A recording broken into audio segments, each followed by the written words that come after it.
everybody, welcome back to G-Dub's Point of View podcast. I'm your host G-Dub.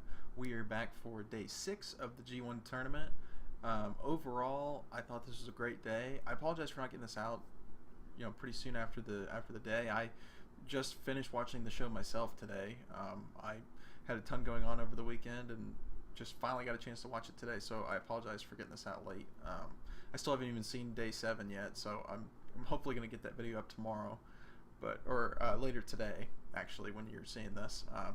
But I thought the day overall was really good. I thought they had a lot of strong matches. The only tag match I watched actually was the ending. Actually, no, I watched most of the Jay White and Suzuki tag, because I was really interested, and I had seen the post-match comments, and I thought they were both fantastic, so I wanted to watch the match to see what happened. So it was pretty good, with Jay basically just not wanting to go face Suzuki the whole time, and just feeding Yo to him, and it was fun. But it sets up for a big angle for their match for day 7. But other than that, I thought I just watched the singles matches. I thought they were all great. So we'll get started into it. Of course, the first one was Yano versus Kota Ibushi. I thought this was a really fun match, especially as an opener. They had the fun the technical style opening, and the crowd's just losing their minds for any kind of Yano spot involving any kind of technicality and any kind of wrestling skills. The crowd was just amped up for this match. Of course, Ibuchi's a huge favorite, and then Yano is now a huge favorite in this tournament for using whenever he tries to actually wrestle, and people love to see it, so the crowd is just amped up the whole time. But yeah, I thought the technical opening was fun. Of course, Ibushi does his crazy dives and high spots, and they were great as usual. I liked the antics with them untying all the turnbuckle corners, so it was kind of just fair play, and Ibushi gets thrown into all 4 of them, and gets distracted, and then gets rolled up. I thought they had great chemistry, because Ibushi would kind of try and kind of feed into some of the Yano mind games, and then they played off each other really well. Ibushi kind of he could bring a little DDT kind of style of being a little over the top, a little comedic, and it worked really well. Then of course Yano actually got the win on a low blow roll up. Trying to find a balance between the wrestling technique and the Master Thief gimmick. But I thought the match was really fun. Yano finally has a win. Of course, you knew that was going to happen at some point. Of course, he beats the favorite to win the whole thing, or one of the favorites, in Ibushi. And Ibushi's post-match comment of basically just like, well, he got me. I'll get him back eventually. Was good. So, but it was a fun opener. Ibushi got his stuff in, and they just looked like they were having fun, and Yano actually got a win for once. That was nice. But yeah, it was probably my least favorite match of the night. It has to be. But I think it just I did like the match. It kind of goes back to my thoughts on day 5's card of I really enjoyed the match. It just happens to be my least favorite because all the other ones delivered on such a high level. But yeah, I thought it was a fun opener. Of course, the 7th match, or the second match of the tournament for tonight, was Sonata and Zack Sabre Jr. And this was just, man, if you want to talk about a match that kind of proved something, this is one of them. Something I didn't even realize until probably towards the end of the match is this is an 11-minute match, or I'm looking right now, it says 10 minutes, 45 seconds. They didn't leave the ring once. And that's weird, especially for Sonata. Like ZSJ, that's kind of his style. Like, he's the very technical-based mat wrestler. Sonata does a lot of dives and a lot of crossbodies and shit. They didn't. I mean, Sonata said, "Okay, I'm going to play your game, man. We're just going to do it." And it was just the exchanges on the counters. Sonata having ZSJ in the full Nelson, and then every time he had a different escape, Sonata would just counter the escape right back into the full Nelson, and ZSJ was just looking flustered, basically. And then, of course, the roll-up exchange. Please watch it just for the roll-up exchange. I don't think I've ever seen that before. That kind of smoothness in constant counterings of the roll-ups, and it was just unreal. The kind of chemistry these two had, and it goes to show you how athletic Zack Sabre Jr. is, because he's able to do all this, and how good Sonata is. I mean, because you just see him, you're like, okay, he's going to throw some strikes, he's going to do all the athletic shit, he's going to do the flips, good moonsault, good dives, but you don't really credit him for a lot of technicality, and he really showed it in this match, because they didn't leave the ring at all. I don't even know if he went up up top to actually do anything. He just out wrestled Zack Sabre Jr., which was incredible. Um, the storytelling in the match, of course, was Sonata just basically doing his homework and having all the answers to every Zack Sabre Jr. counter. I thought it was just a really cool story to tell, and something that I don't know if CSJ has really had in a match before, especially with a guy that's not as Sonata is well known, but he's nothing like an Okada or Tanahashi or anything. I don't think CSJ's had that match of someone having all the answers to all of his submission holds and escapes. I thought that was great. Of course, the finishing sequence was just unbelievable, and the counters on the roll ups, and then CSJ hits the bridge, and then they go for more roll ups sequences, and then of course Sonata finally gets the roll up into the bridge and gets the win. And I love the match. I thought this really showed to me personally that Sonata is a top guy for the future, and he proved it tonight, because he has the charisma, the athleticism, the high flying, the strikes, and that's the one part that you really didn't know if he had or not, was the technical side, and that's all he did this match. I think they might have set it up that way, or he did personally, to show that he could be a technical wrestler, and I mean it was just incredible. So this is definitely a guy they're looking at to be a huge star for them down the road, and here in the next couple years he'll really get that big push. But it was just a great breaking out match for him in that aspect, and of course Zack Sabre Jr. is just incredible, having a great tournament. He's had 3 matches against. Of course, he had the insanely great match with Kota Ibushi in their first night, and then had the really fun match with Yano, and Yano's probably best match ever. And then of course he has this just technical masterclass with Sonata. He's just having a great tournament, and he could potentially end up having the best tournament out of anybody if he just keeps on that roll of having those matches, because he's already got the comedic match over with. Really, he's already got Yano done, and it was the best Yano match. So he could just tear it up, because I think he has, or Sonata has, Ibushi and Kenny next, and Kenny has ZSJ here pretty soon. Those guys are just going to tear it up for sure. But this is a great match. Probably my third favorite. I really liked it. I believe it's my third favorite. It might be my second favorite. I really enjoyed the technical side, and Sonata showing that off. I just loved it. Third match, of course, was Juice Robinson versus Tetsuya Naito. Apparently, I didn't really know the history of them going into this match, but of course, Kevin Kelly doing a great job on commentary, helping out. Let you know that when Naito came back from his second excursion in Mexico, he was tag partners with Juice when Juice was first breaking out after being a young lion. So they have kind of this weird chemistry already. They kind of know each other's stuff. Naito's character, of course, claims all of Juice's current success because they were tag team partners at some point. So it was, I didn't know. It was really nice to hear that history, because I didn't know it. Of course, instantly Naito starts targeting the hand.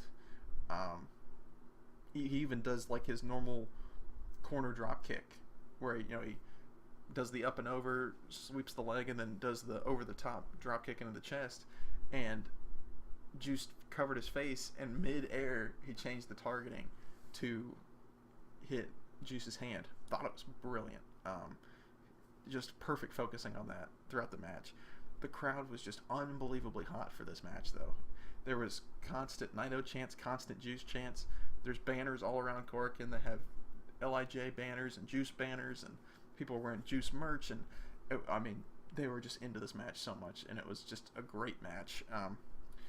They really did have a really good face and heel dynamic, even if each guy was getting booed and cheered at different points. The fact that Naito was really playing up, attacking the hand, being an asshole, spitting at Juice, and Juice playing the charismatic underdog babyface. He's got the broken hand. He's got to fight through it. He can't use his strong hand because he's left-handed. And they really had a great heel versus face dynamic that sometimes goes missing in these tournaments, and they really played up to it, which I thought was great. Finishing sequences were great, of course. Just seeing the crazy shit these guys come up with is great. And then of course he hits there's constant counters, counters here, counter there. Then Naito hits a half Destino, and then picks him up for the full one and gets the pin. I am very interested in now where Juice's path is. Of course, the post-match comment video, Juice is getting carried out, and essentially is like, all right, I'm 0-3. If Naito, I know you really don't give a shit about this belt, but if I still hold it after Tama and Ibushi, if they both challenge for me, then you got a shot. And he's just such a perfect babyface champion. But I have no idea how he's going to finish, because I doubt he'll beat Kenny. I know he did last year, but I doubt they'll put him over, because Kenny's the heavyweight champion now. I'm just real interested in the road they take with him, because he's only going to end up, I think, with a max of like 8 points, personally, which is, I think he had 6 last year, and I think 6 or 8, and so being the U.S. champ, and now he's only going to have 8 again, is, I don't really, I trust Gato though. I mean, I trust what he's doing, but it's just an interesting road to take. Of course, Naito's now 2-1, kind of bringing his path back from losing to Kenny earlier, so interesting. I don't think he'll make the finals, but you never know. He could win back-to-back. I'm not sure.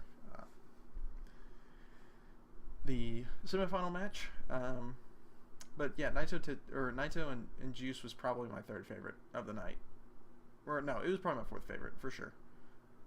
Semifinal match was the big rivalry blow-off match of Kenny and Tama. Of course, they had a great walk-ins and intros, with Tama being flanked by Tongaloa and Fale, and they're just saying they're there for security purposes, and they're just there to make sure nothing happens. And then Kenny gets on the ring for his introduction, and they jump the ring and beat him up, which is a great opening because the bell hadn't rang yet. It's okay. And then Chase and Paige come out to beat them up and run them off, and the match gets started, and they're already hot and into the match already. So I thought it was a good way to avoid some of the early shenanigans by just jumping straight to it and having this big brawl. I actually really enjoyed the shit talk that Tama had. Every time he did an offensive move, he's just talking to him, just yelling at Kenny, which I think adds to the story. It really shows their dynamic. It was kind of the same situation last year. If you watched their G1 match from last year, it was more of the same, except it was more. He had it in spades this time of the shit talk, which I enjoyed because it really adds into their story. He's just saying we could have been something as he's just beating them up, which is interesting to see where they go with that. I do my only note, what kind of makes it my 3rd favorite match, is I thought it was pretty slow. If you actually watch like most Kenny matches, he's got this kind of sense of urgency throughout his matches. It doesn't matter how long they are. There's a sense of urgency, and moves come out fast, and they get on track. This one felt like everything was very methodical. They were kind of going through the motions. I think that's kind of on Tama. I mean, because Kenny has these great matches with everyone else, and then it gets to a Tama match, and everything's slowed down. It has a different feel than his other matches, and it's just hard to see Tama like this, and know that he's a good wrestler, but he's just nowhere near some of these other guys in the tournament. Of course, towards the finish was great.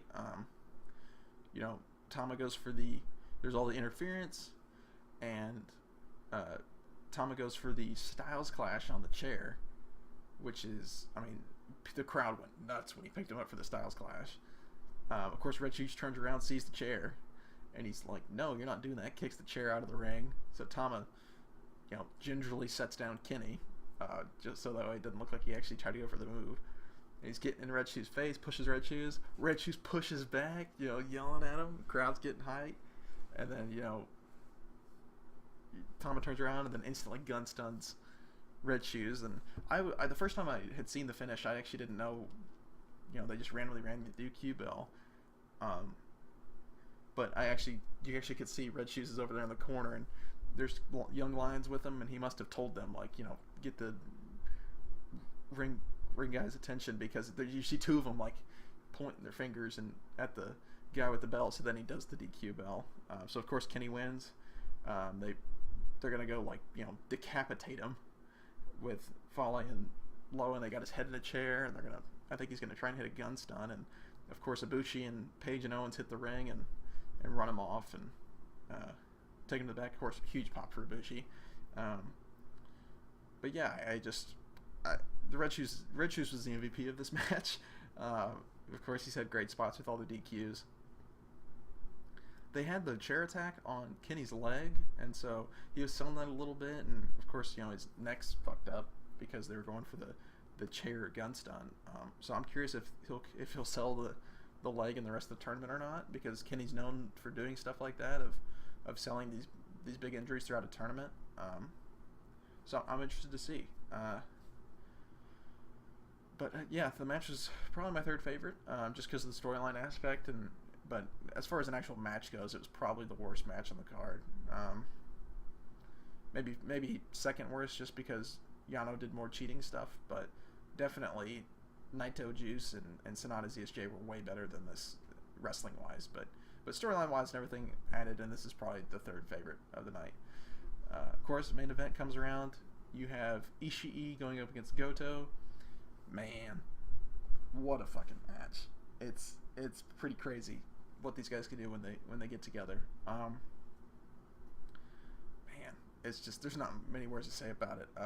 Of course, they had the great shoulder block starts where they were just going after it and constantly trying to do shoulder blocks after shoulder blocks, running off ropes, just doing them consecutively.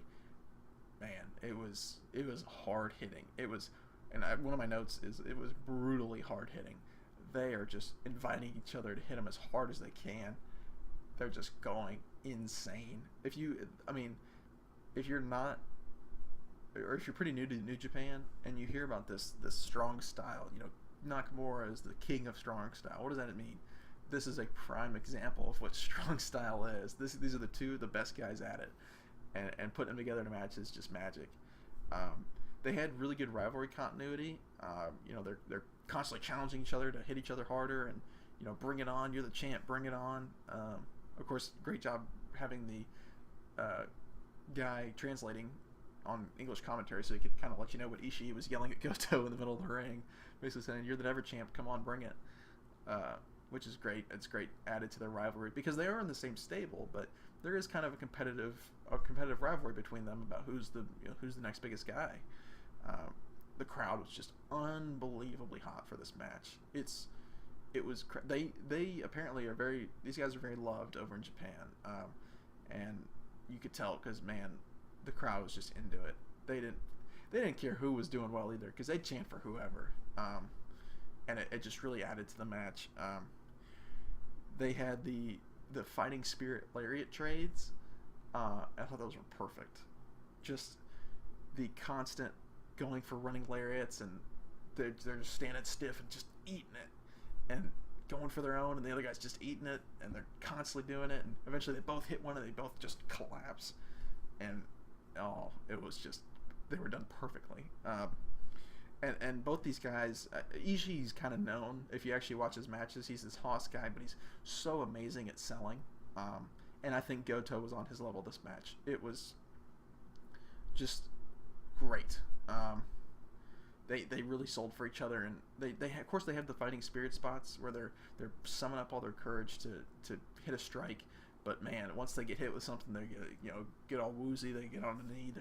They're really selling it, and both these guys did so good at that this match. Of course, the finish was so good. At one point, Ishii hits a vertical, a brainbuster off the second rope, and eventually he goes and hits the sliding lariat, kicks out, or Goto kicks out, and then he hits the full vertical brainbuster for the win.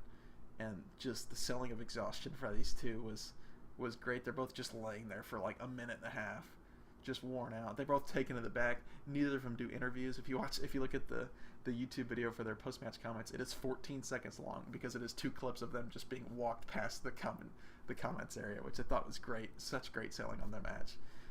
Definitely match of the tournament. I don't know.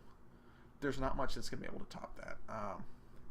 Because it's way better than Goto Omega and Goto Naito, or Goto Omega and Omega Naito. This was just head and shoulders above those matches, and those got 5 stars. So I have no idea what this one will get. Hopefully more. That these guys earned it. And I think the only one that really stands a shot is something like a Tanahashi Okada Classic at Budokan, or the Kenny Omega Kota Ibushi final at Budokan as well. Those are the only two that probably stand a shot of really contending with this for match the tournament. So huge credit to these guys. Huge credit to New Japan for giving these guys the main event spot, because they could have easily switched it around and been like, okay, yeah, Kenny's the heavyweight champion. They have this big Bullet Club rivalry, so we'll give Kenny and Tama the main event spot. And they held firm and said, no, we're going to give Goto and Ishii this main event spot. And man, they earned it. So I think I looked on, like, I saw a thread somewhere on Reddit that on Cage Match, which is like a user like rating website for matches, this is like the 4th highest rated match ever. Of course, recency bias helps that, and there's not a ton of votes, but it has like a 9.79 rating out of 10 or something like that, which is insane. And I think they've earned that, especially for a guy like Goto, who isn't super respected. I want to say, he's very much overlooked by the Western fans, and I hope this match really, between this match and the Omega match, it really kind of opens your eyes to how good this man is at wrestling. But yeah, I thought day 6 was great. Every match was entertaining in its own right, and it contains the match of the tournament so far for sure. And potentially this will hold its head up the entire tournament of being match of the tournament. So I want to thank you guys for watching it. If you've made it to this point, of course, please share this if you have a friend that's new to New Japan and wants to know some more information about some daily reviews to see how it is. Please share this with them, and also please subscribe if you want to see more. But yeah, this will be uploaded on Monday morning, the 23rd. Of course, they're taking 3 days off. I think they have 3 days off until their next show. So this will be up at some point on Monday, and then I will hopefully get around Monday afternoon to watching day 7 and recording a video and having that up either Monday night or Tuesday. So I will see you guys then.